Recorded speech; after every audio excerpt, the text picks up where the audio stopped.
Assalamualaikum warahmatullahi wabarakatuh. Saudara-saudara sekalian, selamat jumpa di tahun baru, di penanggalan baru bulan Januari 2026. Pada tahun baru ini,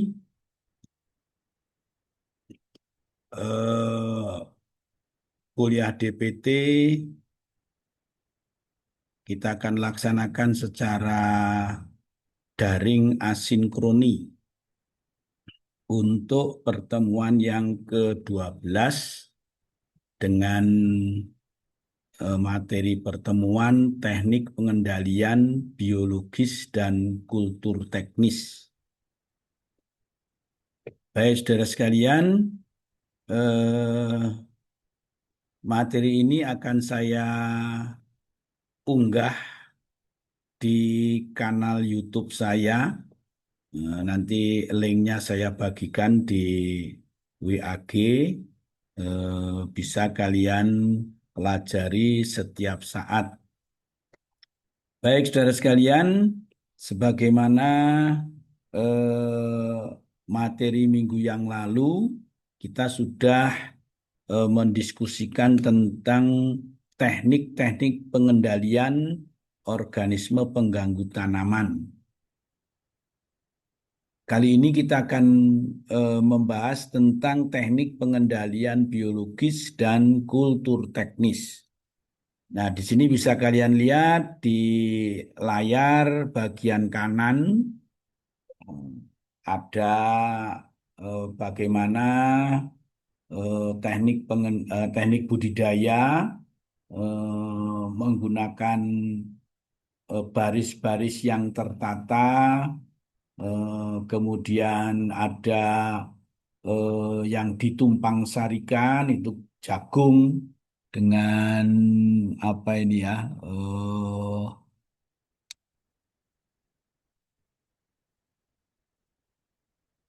tomat apa, oh nganu ini cabe ya, cabe dengan kacang panjang sepertinya. Nah, kemudian ada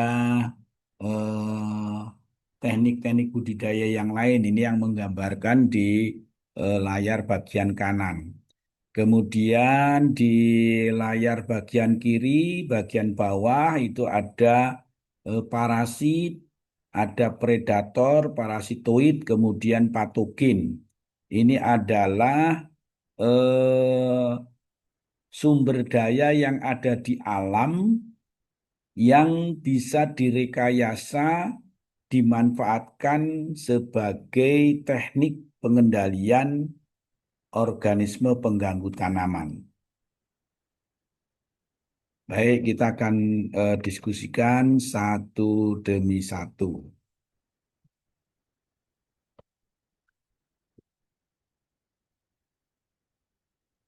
Oke.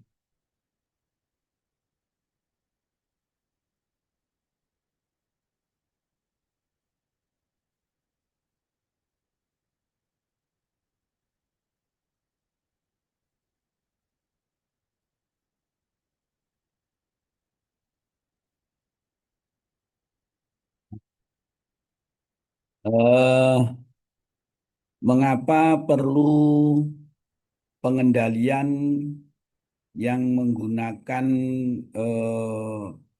memanfaatkan sumber daya alam yang ada di sekitar kita? Ini diawali dari penggunaan senyawa kimia di dalam pengendalian hama penyakit yang dilakukan secara berlebihan dan menimbulkan resistensi.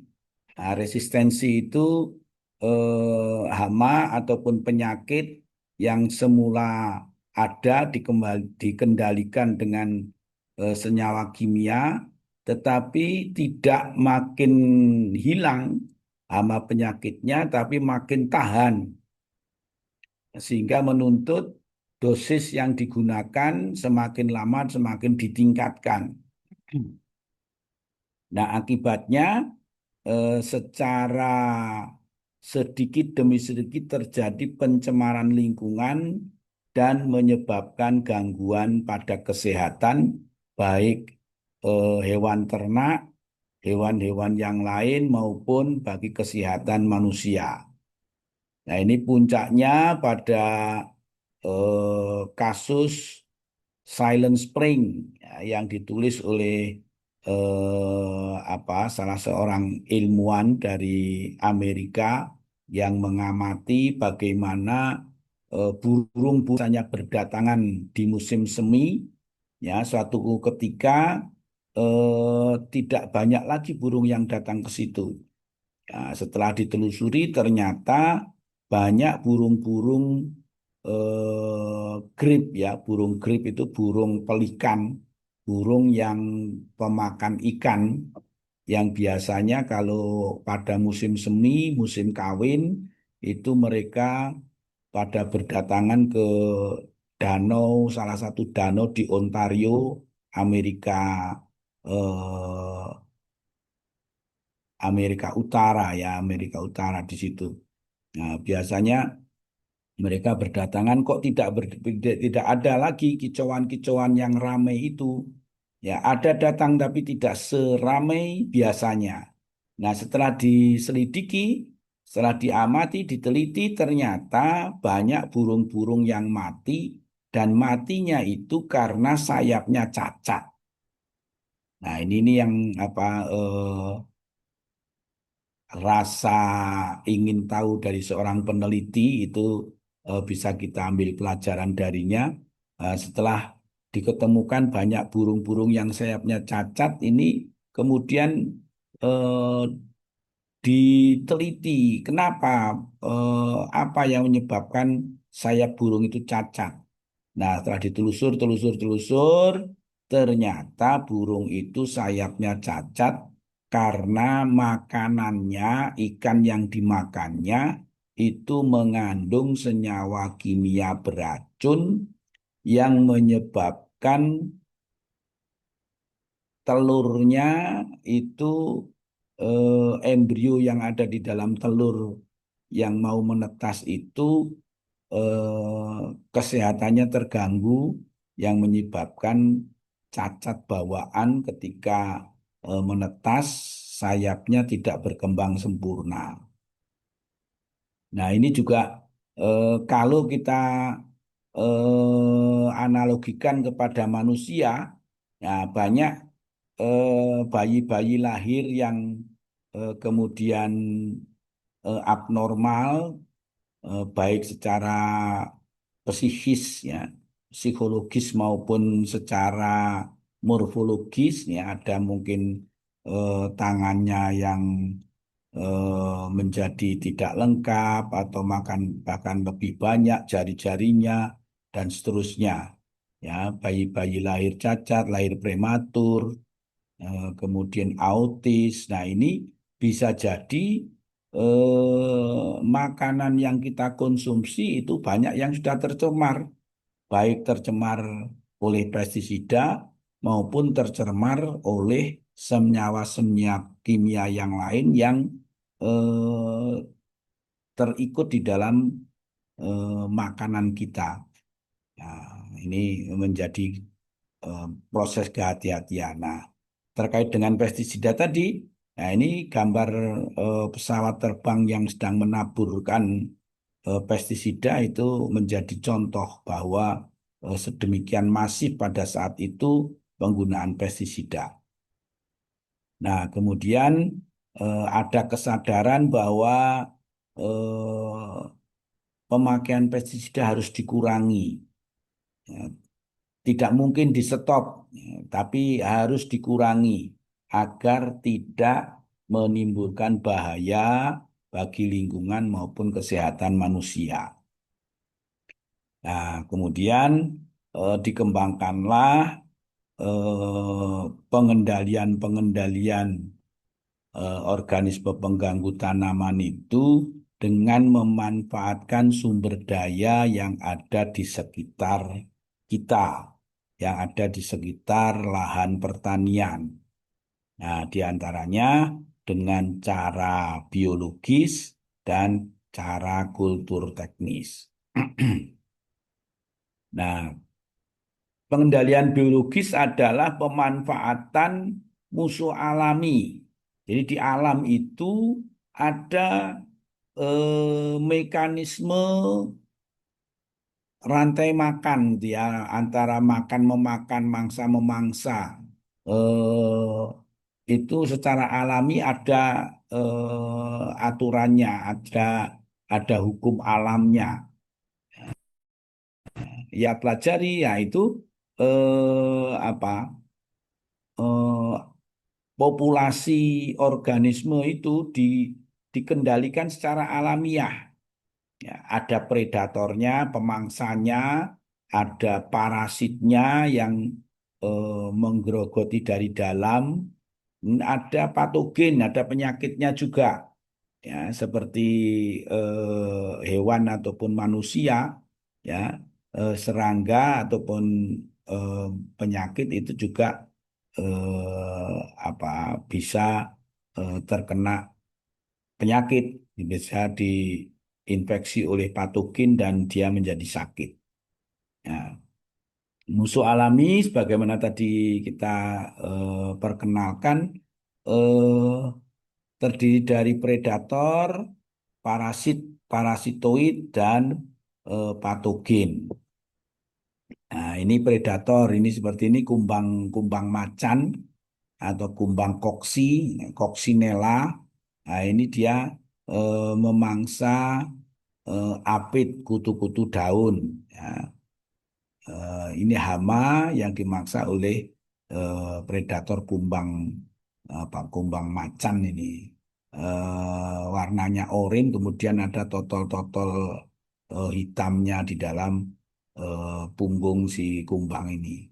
Kemudian kita kenal ada burung hantu. Ya, burung hantu ini adalah predator dari tikus. Ya, di beberapa tempat itu yang banyak hama tikus, nah, dipelihara burung hantu yang mampu mengendalikan tikus dengan luasan yang eh, cukup apa lebar gitu ya. Dalam radius hektar itu burung hantu masih mampu melakukan aktivitas pengendalian. Nah, kemudian ini parasit apa ada serangga yang meletakkan telur pada ulat. Nah, ini meletakkan telurnya bisa masuk ke dalam tubuh ulat atau ini menempel di luar tubuhnya ulat. Nah, ini ada juga parasit. Nah, kalau yang masuk ke dalam tubuh disebut parasit endoparasit, nah, parasit di dalam, dan ektoparasit, parasit di luar. Ini contohnya. Kemudian ini patogen, ya, hama yang kemudian terinfeksi oleh jamur, dia akan apa dikerubuti oleh miselium jamur, kemudian eh, dia akan lama-kelamaan akan mati. Nah, mati diselimuti jamur seperti ini bisa diperbanyak, digandakan, disebarkan kembali ke alam menjadi sumber inokulasi, sumber infeksi bagi hama-hama yang lain.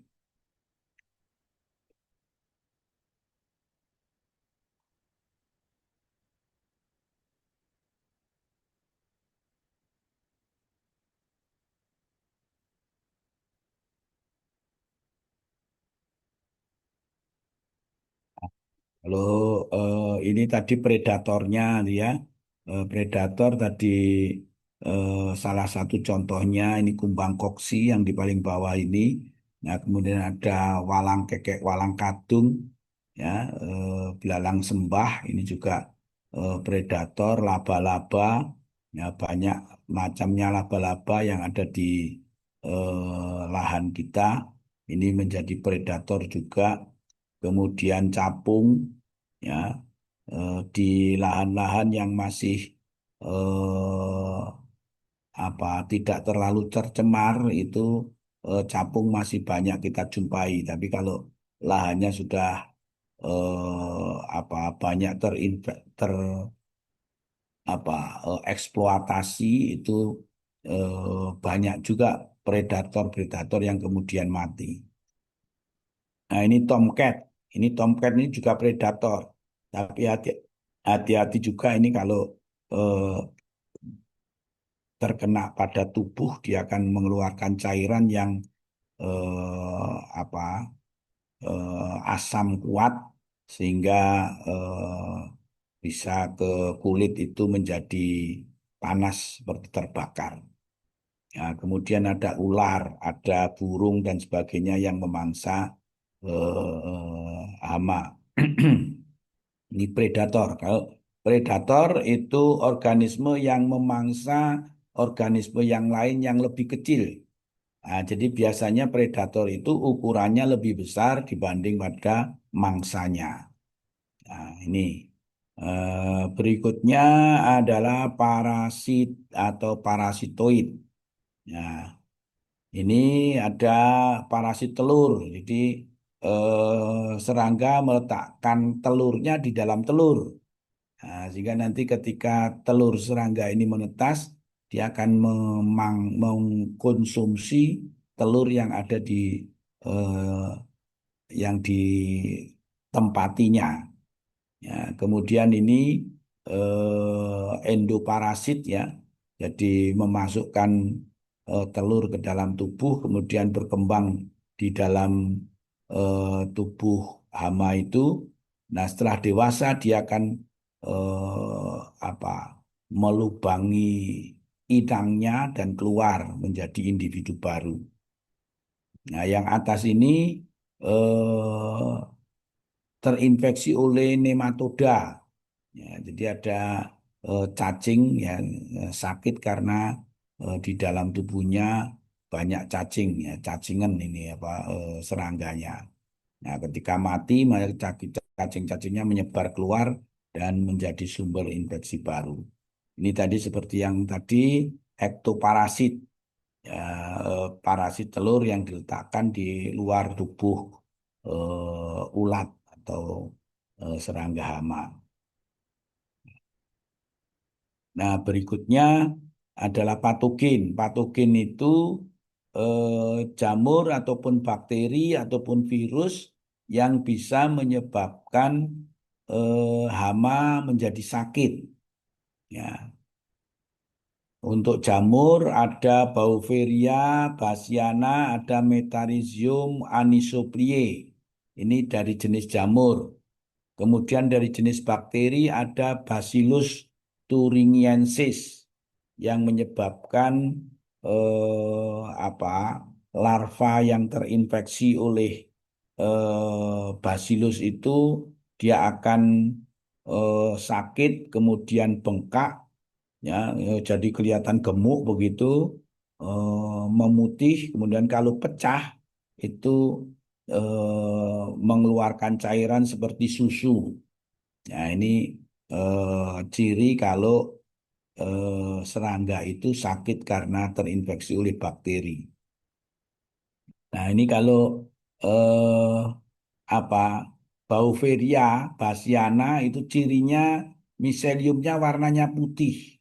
Ya, tadi ini ya seperti ini. Ini yang putih-putih ini Beauveria. Nah, yang agak gelap gini nih mati ada putih tapi tidak merata putihnya yang cenderung lebih kecoklatan dan tetap berbenang-benang. Ini metarhizium. Ya, jadi bedanya penampakannya seperti ini. Dan ini nematoda penyakit sebenarnya nematoda. Kemudian yang paling bawah ini serangga yang sakit karena virus. Ya, ini kayak kering begini, kemudian melipat. Ya, dia menjadi lemah, ya, dan mati mengering seperti ini. Nah, ini kalau kemudian apa kita gerus, kita hancurkan, kita kasih air, kemudian kita tebar kembali ke lahan pertanian bisa menjadi sebab penyakit bagi hama-hama yang mengganggu tanaman kita. Jadi banyak musuh alami yang bisa dimanfaatkan. Jadi kalau dia melakukan pengendalian hama penyakit secara alami, maka disebutnya pengendalian alami, natural control. Ya, secara alamiah terjadi pengendalian. Tapi kalau unsur-unsur alami ini dimanfaatkan oleh manusia, direkayasa, diaplikasikan, dibudidayakan, ini dari pengendalian alami menjadi biological control, pengendalian secara biologis, memanfaatkan agensia-agensia hayati untuk melakukan aktivitas pengendalian. Nah, berikutnya pengendalian secara kultur teknis. Nah, saudara sekalian, teknik budidaya yang dilakukan oleh petani yang kita lakukan itu jika direkayasa dan dimanfaatkan bisa untuk pengelolaan organisme pengganggu tanaman. Jadi bisa juga dimanfaatkan sebagai teknik pengendalian. Ya, misalnya technical asinkroni. Ya, ini menjadikan siklus hidup tanaman tidak cocok, tidak sinkron dengan siklus hidupnya organisme pengganggu. Misalnya hama. Hama ulat gerayak itu akan banyak mengganggu pada eh, awal-awal musim penghujan. Nah, oleh karena itu eh, apa penanamannya, penanaman kedelai misalnya mau nanam kedelai jangan dilakukan di awal-awal musim penghujan atau ya akhir musim kemarau. Nah, itu nanti akan bersesuaian, kedelainya masih dalam bentuk benih, belum terlalu tua. Nah, di situ kemudian pas berkembangnya ulat geraya, ini ketemu. Nah, untuk itu diajukan atau diundurkan. Ya, diajukan sehingga nanti pada awal musim penghujan itu kedelai sudah tua. Nah, sehingga kalau toh ada ulat gerayak yang berkembang di situ, dia sudah tidak begitu menjadi hama potensial karena tanamannya sudah pada fase-fase pembentukan polong. Yang ini eh, kurang disukai oleh ulat gerayak. Nah, jadi mengundurkan atau memajukan. Nah, tujuannya memang tadi agar tidak cocok fase hidupnya atau siklus hidupnya diputus. Nah, misalnya tanaman monokultur itu kalau setiap tahun diulang-ulang terus monokultur, nah dia akan menyediakan makanan dalam jumlah yang melimpah sepanjang tahun. Nah, ini tidak bagus bagi siklus hidup organisme pengganggu tanaman. Nah, bagaimana agar siklusnya terputus? Ya, dirotasi, dirotasi. Jadi kalau nanam padi jangan setiap tahun ditanami padi terus. Ya, ada padi-padi palawija, ada padi palawija padi, ya gitu. Eh, apa Secara bersering begitu menyebabkan siklus hidup OPT terputus. Nah, kemudian dengan jarak tanam ya, eh, apa penyinaran itu salah satu yang menjadikan hama penyakit tidak nyaman, ya, jarak tanamnya bisa diatur. Nah, pola tanam ini apa? Nah, ini technical asinkroni. Jadi bagaimana menanam agar ledakan hama atau fase pertumbuhan hama tidak cocok dengan fase pertumbuhan tanaman. Nah, kemudian mengatur jarak tanam ini mempengaruhi kelembapan dan sirkulasi udara. Ini misalnya di padi ada sistem jarak tanam jajar legowo, ya, 21, 31, 41 ini lariannya. Ada dua larian, kemudian diselai dengan eh, apa ruangan yang terpisah, kemudian ada lagi ini empat empat satu ini ya, 1, 2, 3, 4, kemudian ada kosong yang bedeng lagi 1, 2, 3, 4 kosong lagi dan seterusnya. Ya kalau 21 berarti 1, 2, 0, 1, 2, 0 seperti itu. Ya. Nah, ini otomatis apa? Eh, Kerimbunannya akan berpengaruh pada kelembaban, berpengaruh pula pada sirkulasi udara, berpengaruh pula pada pencahayaan. Nah, ini yang menyebabkan iklim mikronya diharapkan tidak cocok, tidak sesuai untuk perkembangan organisme pengganggu tanaman. Nah, pola tanam ini tumpang sari, rotasi, ini eh, jagung, kemudian kedelai, tomat, padi, ini dirotasi. Ya. Kemudian ditumpang sari, ini jagung dan kedelai. Nah, ini bagaimana lahan itu dimanfaatkan eh, apa dengan model tumpang sarikah atau tumpang gilir. Nah, ini semuanya bisa disetting untuk tujuan perlindungan tanaman. Nah, kemudian penggunaan varietas. Ini apa varietas tahan untuk apa ini padi ya. Inpari ini padi irigasi ya. Ada Inpari 39, Inpari 38 dan seterusnya. Nah, ini masing-masing memiliki deskripsi keunggulannya masing-masing. Ya, kemudian ada yang unggul terhadap penyakit tertentu, unggul terhadap hama tertentu gitu. Ini dibutuhkan di dalam pemilihan benih, ya. Ini padi gogo ini apa memiliki karakteristik yang sesuai untuk lahan kering.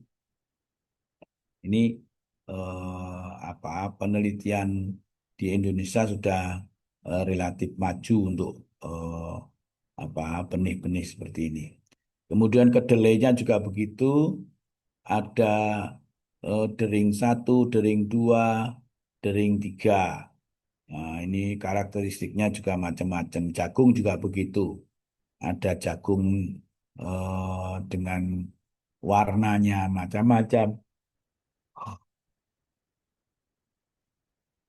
Unggul dari segi produksi, unggul dari segi kualitas produk, unggul dari ketahanan hama dan penyakit, unggul dari segi lingkungan.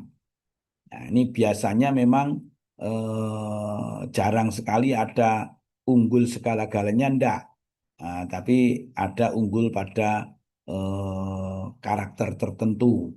Ya, ada beberapa karakter. Nah, ini silakan nanti dipelajari varietas tahan itu yang seperti apa, yang dibutuhkan sesuai dengan tujuan tanamnya. Nah, sudah sampai demikian apa eh, pengendalian organisme pengganggu tanaman dengan teknik eh, biologis maupun dengan kultur teknis.